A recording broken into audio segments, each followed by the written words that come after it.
MSSD on the go.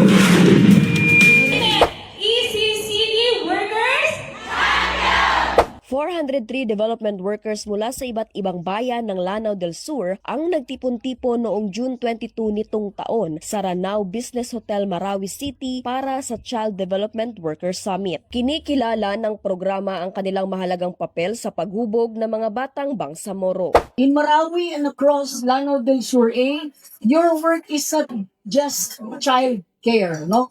It is a nation building. MSSC Farm, of course, recognizes your sacrifices, especially those hard-to-reach barangays. Sa summit, tinalakay ang mga tungkulin at responsibilidad ng mga child development workers. Nagkaroon din ng updates hinggil sa kanilang honorarium, pagbabahagi ng best practices at panunumpa ng mga bagong halal na officers. Kinilala rin ang mga natatanging workers para sa kanilang dedikasyon at mahusay na paglilingkod sa komunidad. Higit sa mga parangal at pagkilala, ipinagmamalaki ng mga workers ang kanilang naging bahagi sa unang hakbang ng pagkatuto ng mga bata.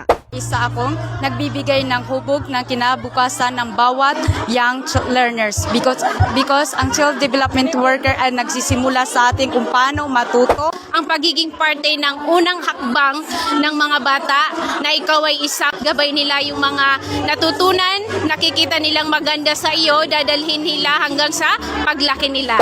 Sa likod ng bawat batang natututo at umuunlad, may mga child development workers na patuloy na naglilingkod ng may malasakit at dedikasyon.